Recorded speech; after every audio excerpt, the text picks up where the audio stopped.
Hello and welcome. I will be teaching you the basic kamae stances, the basic taijutsu, or striking. To emphasis with how I just started, this is called Seiza no Kamae.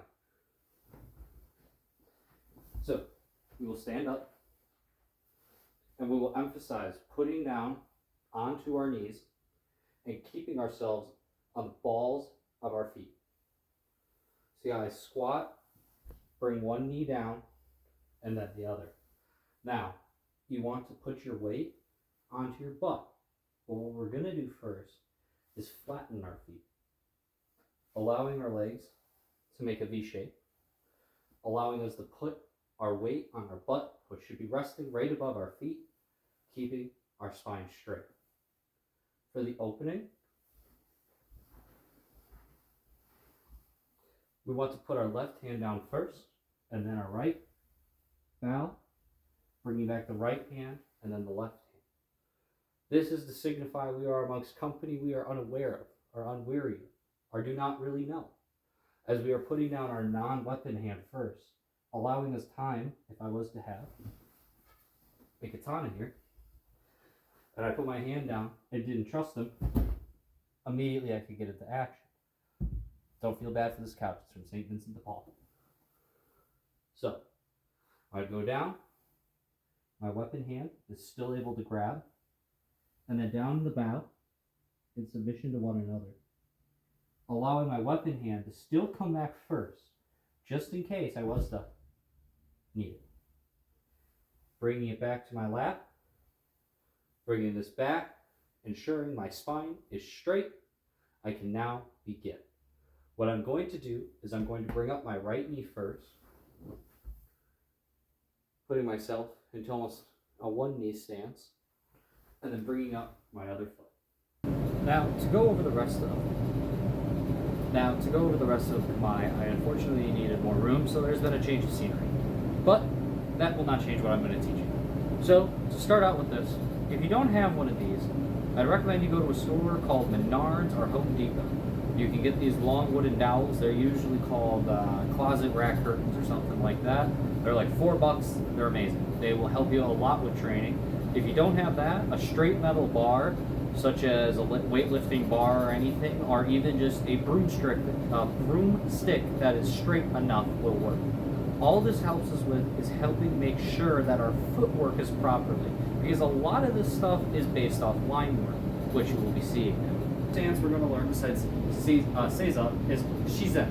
Shizen is just a basic relaxed stance. Most of the time, if you're not in Seiza and you're listening or learning something because Seiza hurts your knees maybe too much, you'll be doing Shizen. Shizen is just usually feet shoulder width apart, can be a little wider, usually straightforward, hands at the side. Unlike other martial arts where they'll keep them in front of them, this can be right on you. It can be right on just right onto your sides.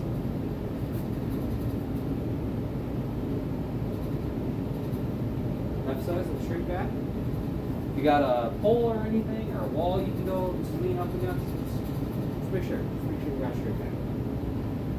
With the help of our tool, we're going to go from Seiza no Kamae into what is either considered Ichimunji no Kamae, which in the Bujinkan is what they use, and it just means straight line stance, or we'll use Nakomo ya no Kamae, which is often used in the Koka traditions, which just means arrow stance. So what we're going to do is just take our non-dominant hand, non-dominant foot, non-dominant side, sorry, put that about 1.5 to 2 feet in front of where you just were in your Seiza no Kamae. This foot is going to point directly forward, right at your opponent. Your back foot is just all it's going to do from this straight, because they should both be straight, you're just going to point it out. So if it's the hands of a clock, this would be a 12, and the back foot's going to go to a 5. That's all it's going to do. Go to a 5. And what we're going to do with our hands now is we're going to keep, actually before we get to our hands, let's make sure the back's straight, sink our weight just a little bit. We don't want to go all the way low. We don't even want to sink this low.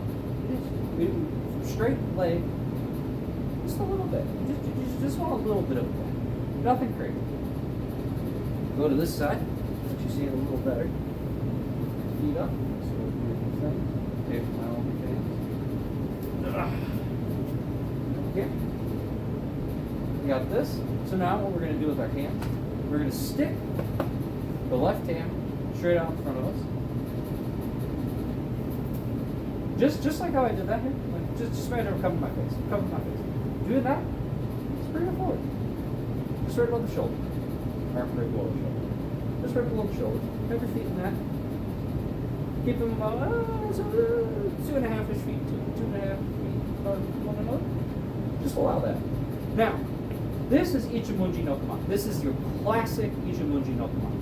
If you did this, everyone knows what you're doing. Now, where we differ a little bit in Kokaru when we do our Ya no Kama, arrow stance, is maybe the front hand will be a fist and the back hand will be a fist. Maybe the back hand will be a fist and the front hand will be a fist. Maybe you'll switch it up on them. Could open the front hand, and then we'll open the back hand, and then we'll open both hands, and then we'll close both hands. Switch it up on them. Never let them know. But that is the difference between the two. One is very much this all the time. Sometimes they'll switch it up. Ya no Kama is whatever fits best for the situation. If open hands are best because we're doing a grappling encounter and we want to subdue somebody, that's what we'll do. If somebody's trying to hurt us, maybe we'll do both fists closed. Maybe this is not a situation where we want to be grappling or trying to subdue someone.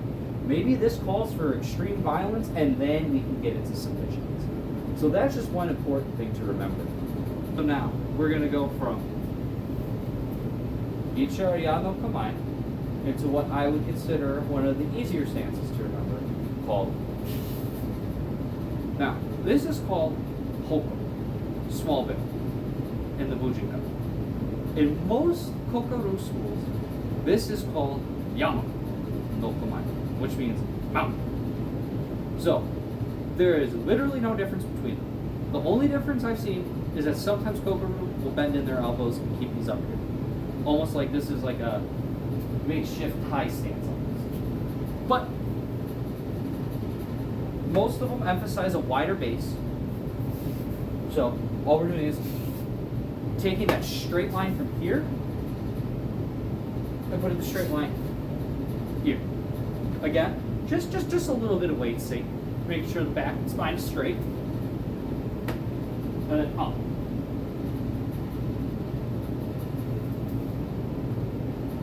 So now we'll go over some of the basic taijutsu. Now, I'm just going to start from our regular stance. I think that's getting easiest. I'm kind of getting tired here.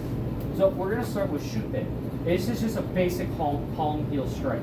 All we do for the palm heel strike is take our hands, fold in the fingers, just so they don't get hurt. And what we want to do is hit with the heel of the palm heel strike. Very, very clever. So all it is just, it's an emphasis on a face strike. It's usually done at an upward angle towards the nose. Now, you can do this multiple other ways, the shute, but this is just the most common one I do.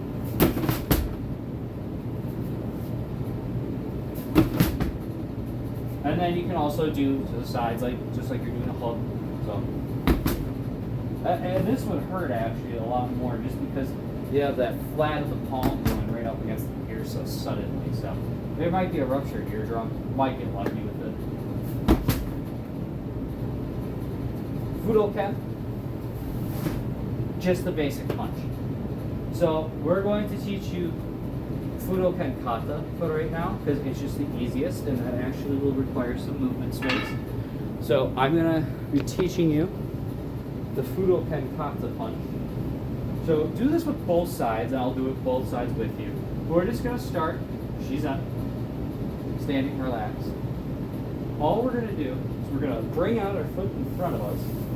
And this foot back here doesn't have to be like how it is at the 5, like it usually is when we're doing our kamais or other katas. It doesn't have to be like that for this. It just has to be, let's say, at a 2, 1, or in between 1 and 2. Doesn't have to be that. And when we punch, there's 2 different ways. I've been told to punch vertically, and if you punch vertically, you have to hit with these bottom 3 knuckles.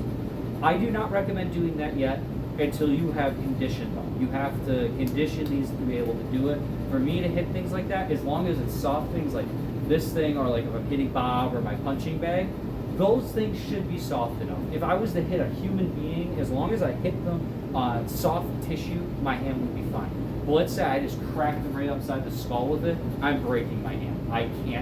You can't stop that. Your hands are just not meant for that. So I prefer to do the more traditionalist punch, which I'll just do at the camera from traditional.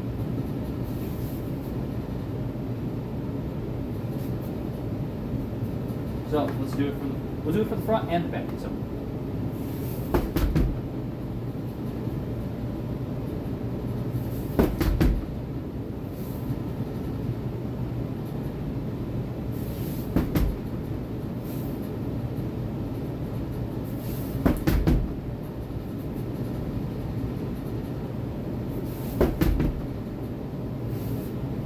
Front again. Other side. Until I work one side a lot better.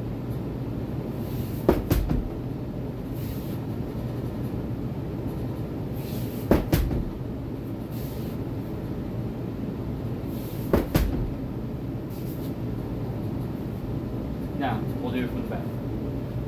So, back hand to the right, turn to the left. This will be a lot stronger for people. Just that you have that more momentum. Not momentum, sorry. You got that hip spin in there. It allows you to use more force.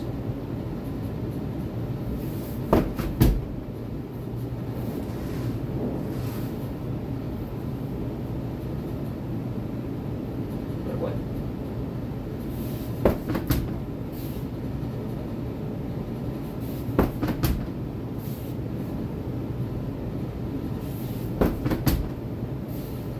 Okay, and I'll teach you one more just because it's my favorite, and it's called Shuto, which is just a knife hand strike. Most people know this as a karate chop.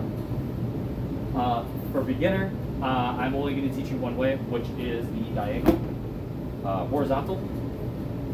So all you're going to do for this, same thing as like when we were doing before with the punch, keeping that body straight. Some people teach you to lean into it. Don't lean into it. Keep the body straight. What we're going to do now is just, all we're going to do actually with this one is that's actually going to catch on from your kamae.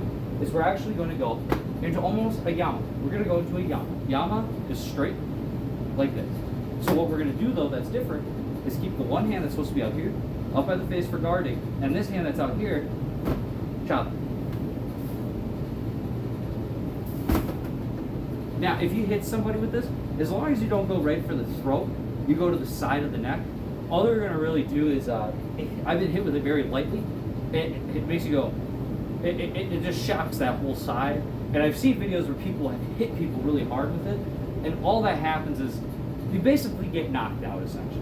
It's essentially a knockout, but it's not a knockout. It shocked your nervous system more than it did like just giving your brain concussion.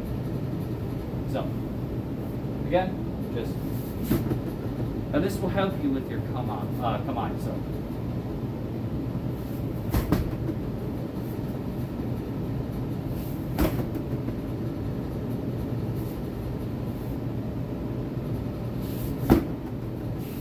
Again, both sides. Now, what I said earlier about you have your hands relaxed, you can also have them in any way. If you want to have them in fist, you can. Have them any way you want, really. Any way that's comfortable.